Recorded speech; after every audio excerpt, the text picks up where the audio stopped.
I've been waiting to get this one ever since that game ended last night, and really for the last 2 weeks. So the Los Angeles Chargers beat the Miami Dolphins by a final score of 23-17. And, for the last 2 months, heck, I'd argue for almost a year, I have been lectured by Tua fans, be it Dolphins fans or not, about Tua. Hey, you're underestimating this guy. He just needs the help around him, right? If you give him the help that he needs. Oh, he's the best quarterback out of this 2020 class. He's better than Joe Burrow, and he is better than a guy he played last night, Justin Herbert. Okay, so last night, and really the last 2 weeks, I've been looking at Tua with a very, sort of looking at Tua through the lens of, are you a franchise quarterback? You've got 3 games to prove it to me. And I said this 2 weeks ago. The best defense in football, the San Francisco 49ers, you go to play them. The following week, you have the superior team. You have the healthier roster. You have the better coach. You essentially have home field advantage against the Los Angeles Chargers and the guy who's drafted a pick after you, Justin Herbert. And 6 days from now, actually 5 days from now at this point, you will be facing the Buffalo Bills and what's expected to be 1 to 2 inches of snow. Yeah, go beat Josh Allen. And I say, yeah, that's a tough stretch. I'll be in on Tua if he doesn't win. He doesn't have to win. Just play well. Put your team in position to win 2 of those 3. Yeah, he's 0 for 2 and looked awful twice. And I think we see at the end of the day, a couple things why the Miami Dolphins tried to trade for Deshaun Watson last year.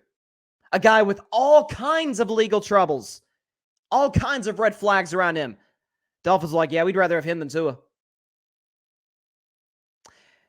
Earlier this year, after the season was over, they illegally tampered to try and go get a 44-year-old quarterback, Tom Brady. And how Tom Brady looked yesterday, right?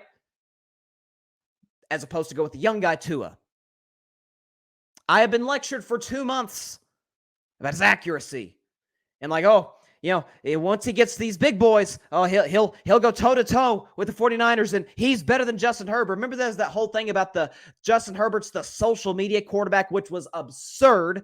He is one of the most remarkable talents we've ever had in this league, and he proved it to you last night. Folks, Justin Herbert last night against the Miami Dolphins. A completely healthy defense, mind you. 39 for 51. By the way, no running game. 367 yards, a touchdown, no turnovers, QBR of 67, and a passer rating of 102. Tua Tagovailoa last night, 10 for 28. There was a point in the game where he was 3 for 17. 145 yards, a touchdown, QBR of 24, a passer rating of 65.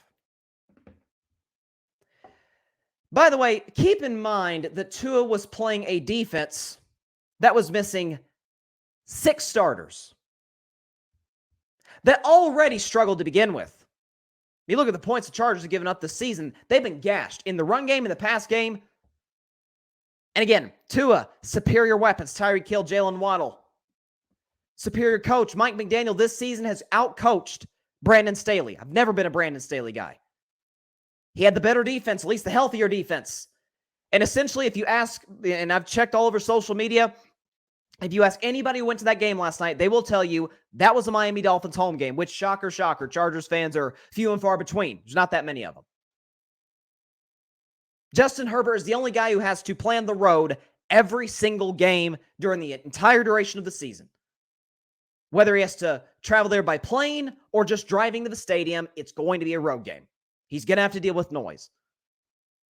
Justin Herbert is dealing with an offensive line that is in shambles due to injury. His left tackle, Rashawn Slater, who was remarkable last year, gone after week 3. You say, well, he had Mike Williams and Keenan Allen back.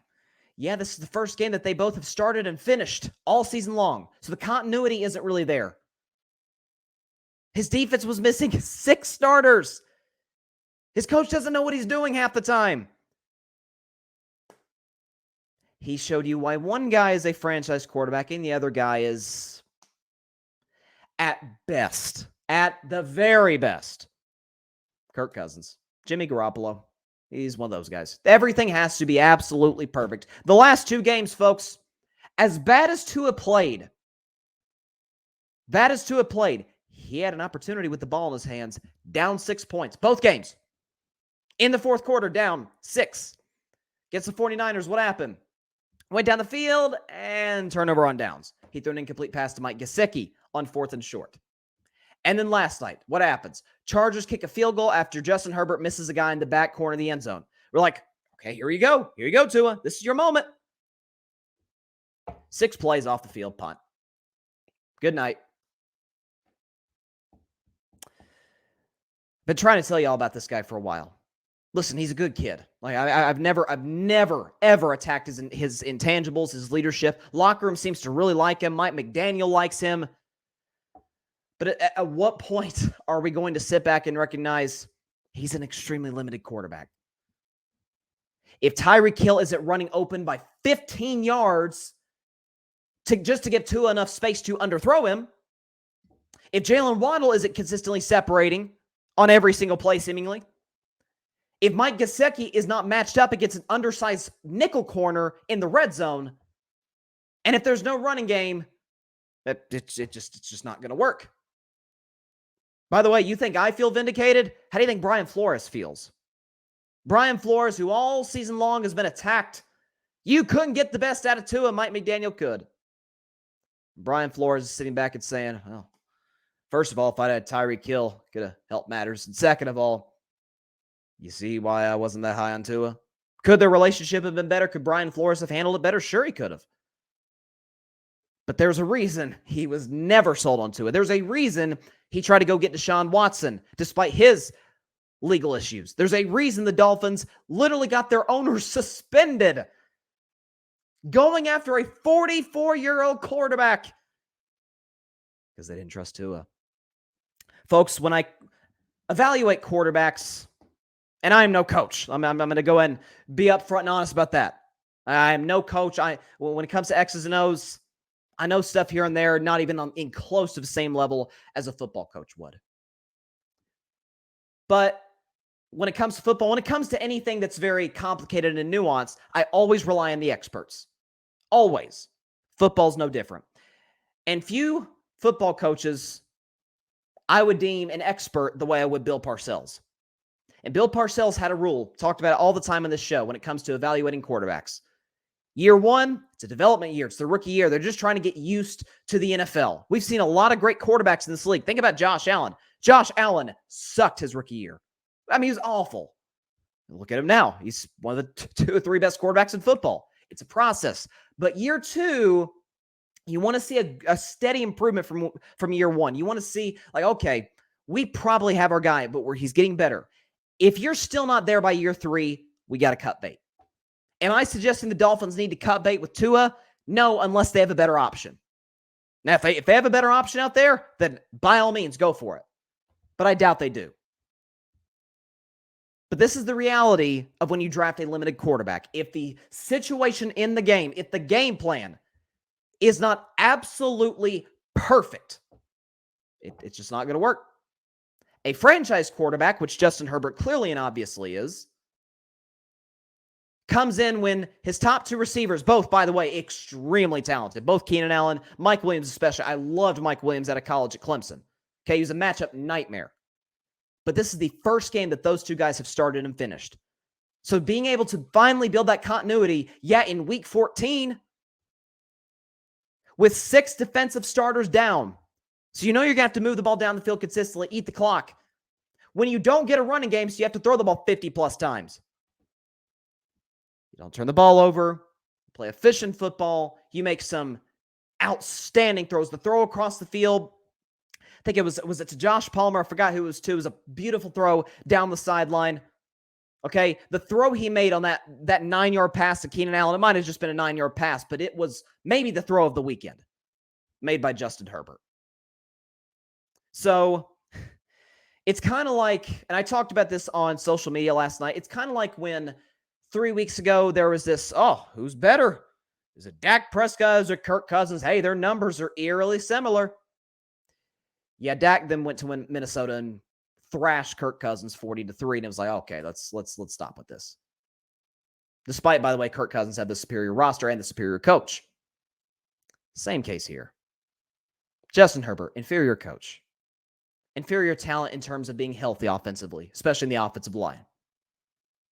Inferior defense because you're missing 6 starters. Really, the only key guy that was there for you was Khalil Mack. You're playing a road game. Los Angeles, yes, the game was played in Los Angeles, California, Inglewood, California to be specific. There were more Dolphins fans there than Chargers fans, which is nothing new. Justin Herbert and the Chargers are used to this. And he left no doubt whatsoever about who the franchise quarterback was and who the starter was. Stu was a starting quarterback in the NFL. He is absolutely one of the 32 best quarterbacks in the NFL. But this notion that he was in the MVP discussion because he was beating up on the Bears and the Texans and the Lions, come on now. Like some of the worst pass defenses in the NFL. Yeah, I sure hope you could with Tyreek and Waddle and Gesicki. I'd sure hope so when you have the running game. Teron Armstead is your left tackle. Mike McDaniel calling plays. And so now, having to go to Buffalo on Saturday, which, again, I want to remind you, expected about 1 to 2 inches of snow. And Tua, in his career, in sub-freezing temperatures, is 0-4 with 4 touchdowns and 6 picks. The Dolphins in that game, by the way, are 7-point dogs. So assuming they lose, folks, Dolphins will be 8-6 and fighting for their playoff lives. After just 2 weeks ago, we were talking about them possibly being the number 1 seed. The elite quarterbacks, heck, the franchise quarterbacks.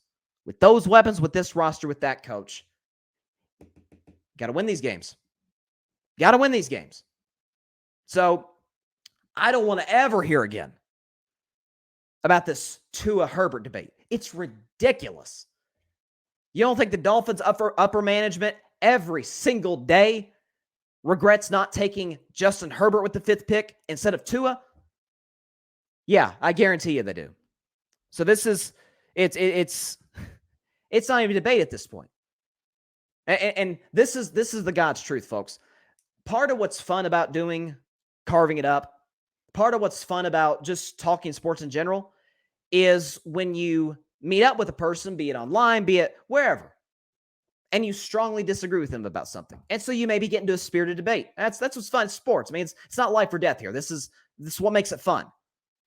But no topic, promise you, no topic I have gotten more pushback on than my view of Tua. And that is that at best, he's Jimmy Garoppolo, Kirk Cousins, and at worst, he's Mitch Trubisky. And Dolphins fans acted like I said he's like the worst quarterback in the league or something. They had elevated him to this level that the organization was failing him. Actually, it's Tua now failing the organization. And it's Justin Herbert literally keeping the Chargers alive. That, folks, was that if it were ever a masterclass for NFL GMs about what a franchise quarterback is, what a franchise quarterback is not, I present to you Chargers versus Dolphins, December 11th, 2022. I don't know what more needs to be said. Justin Herbert's clearly on a different level than Tua. He just is. I don't know how you could watch that game and still tell me, there's it's not that big of a gap. And it's incredible too, because for the last 2 months, all the Tua fans, Tua and on, that's not a nickname I came up with. That's someone, I forgot who it was. Was it Pablo Torre, I think, who has a podcast on ESPN? I think he dubbed it that, Tua and on. Obviously dubbed after a certain conspiracy group. Anyway, two months now, because Tua had a nice little stretch, acting like he's the second coming or something. In the last 2 games, folks, these 2 games where I was really looking at Tua, are you actually a franchise quarterback? He's averaged 220 yards. He's thrown 3 touchdowns with the exact same amount of turnovers. He's at an average pass rating of 72 and an average QBR of 22. By the way, QBR is 0 to 100. Average QBR of 22. Not to mention his completion percentage is literally Tim Tebow numbers, 45%. I rest my case. Thanks so much for watching the show on YouTube. Be sure to click that big red subscribe button and go check out the other clips and full shows of Carving It Up Live. Have a blessed day.